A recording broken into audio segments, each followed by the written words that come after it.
सासंगत जी प्यार से कहिए धन निरंकार जी।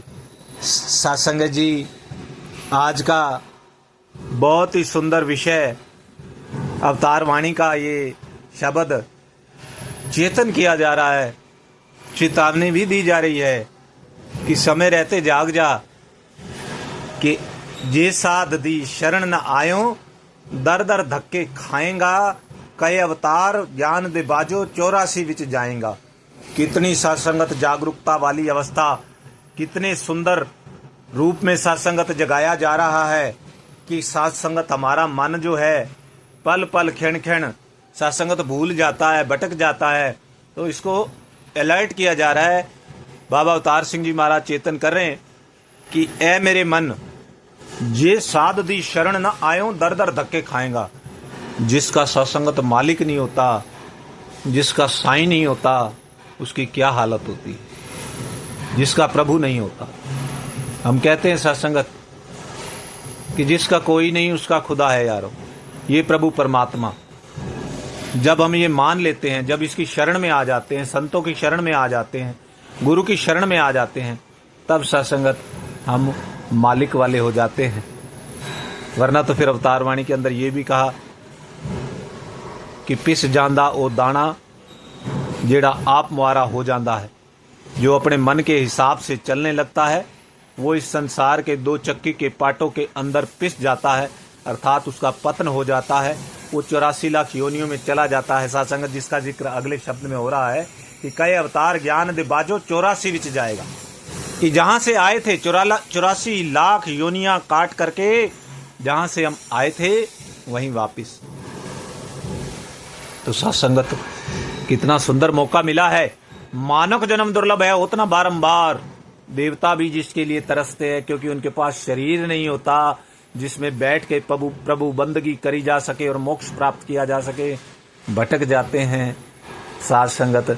इसलिए बाबा अवतार सिंह जी महाराज चेतन कर रहे हैं कि अगर ए इंसान तू साधु की शरण नहीं आया, अगर गुरु की शरण नहीं आया, अगर गुरु के दरबार में नहीं आया, अगर सर नहीं झुकाया, अगर रमे राम के दर्शन नहीं किए, अगर आत्मबोध नहीं हुआ, जिसका प्रभु राम गुरु वशिष्ठ के पास जाकर के कहते हैं मैं कौन हूं, मैं कौन हूं। वशिष्ठ जी कहने लगे आप तो प्रभु परमात्मा हैं। उन्होंने उस रूप में इस संसार को संदेश देना था कि जब तक मुझे अपनी जानकारी नहीं होगी,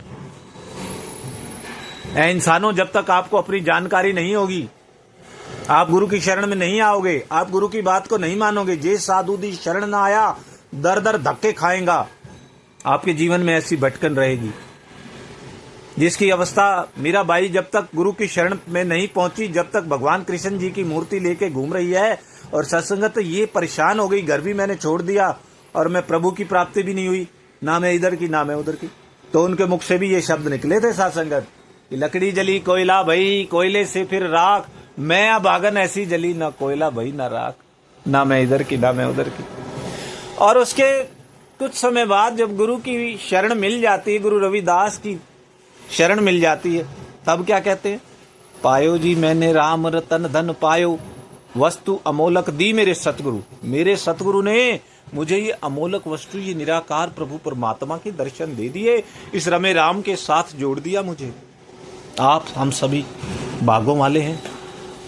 इस संसार को कहा जा रहा है कि जे साधु दी शरण न आया दर दर धक्के खाएगा, कई अवतार ज्ञान दे बाजो 84 विच जाएगा। अगर ज्ञान प्राप्ति नहीं हुई और आप उसके ऊपर नहीं चले तो बार बार सतगुरु, एक वो सत्संगत पहरेदार रात को जगाता है, जागते रहो जागते रहो जागते रहो, ताकि आपके घर में चोरी ना हो। इसी तरह से जो हमारा सत्संगत ये काम क्रोध लोभ मोह ईर्ष्या द्वेष, ये जो चोर हैं ये घूम रहे हैं, ये आपको आपसे चुराने का प्रयास करेंगे। तो इसलिए सत्संगत बाबा जी चेतन कर रहे, बाबा अवतार सिंह जी महाराज कि तुझे 84 के गेड़े से बचना है, गुरु की शरण में आना होगा और अपनी हस्ती को मिटाना होगा। मिटा दे अपनी हस्ती को। अगर कुछ मर्तबा चाहे कि दाना खाक में मिलकर गुले गुलजार होता है, कि अपनी हस्ती को मिटा दे, गुरु की बात मान ले, गुरु की शरण में आ जा। ये साधु दी शरण ना आया दर दर धक्के खाएगा। कभी कहाँ यात्रा करेगा, कभी कहीं करेगा, कभी कोई व्रत रखेगा, कभी रोजे रखेगा, कभी कुछ करेगा, कभी कुछ करेगा, लेकिन साधु की शरण में आते ही तेरा कल्याण हो जाएगा। गुरु की शरण में आते ही तेरा कल्याण हो जाएगा। बार बार सत्संग हमें ये बताया सिखाया जाता है कि अगर ये ना किया, और ज्ञान लेने के बाद भी अगर सत्संगत हम किसी डॉक्टर से दवाई ले आते हैं, दवाई बड़ी अच्छी है, लेकिन अगर उसका हमने इस्तेमाल नहीं किया, वो परहेज नहीं किए, तो फिर वो किसी काम आने वाली नहीं। इसी तरह ब्रह्म ज्ञान लेने के बाद जो कुछ बताया गया है कि इसको जीवन में लाना है, मीठी वाणी बोलनी है, सबके अंदर प्रभु के दर्शन करने हैं, और अपना भी पता है कि हम भी इसी के अंश है, ये सारा आगे रख करके, और जो गुरु की बात निर्देशित हो रही, जो बता रहे हैं सच्चे पातशाह, वो नहीं मानी, तब भी मंजिल पे नहीं पहुंचा जा सकता। तो सत्संगत आप हम सभी बड़े भागों वाले हैं, निरंतर गुरु की बात को सुन रहे हैं, मानने का प्रयास भी कर रहे हैं, और अरदास भी कर रहे हैं सच्चे पातशाह जैसा ज्ञान आप चाहते हैं हमें समझाना, ऐसा ही हम समझ पाएँ। तो सत्संगत कृपा करो, आशीर्वाद दो दास को भी कि जो गुरु आखे वो कुछ करना, सेव कमाना सीखिए, जो कुछ देगे वो कुछ खा के शुक्र मनाना सीखिए। प्यार से कहिए धन्यवाद।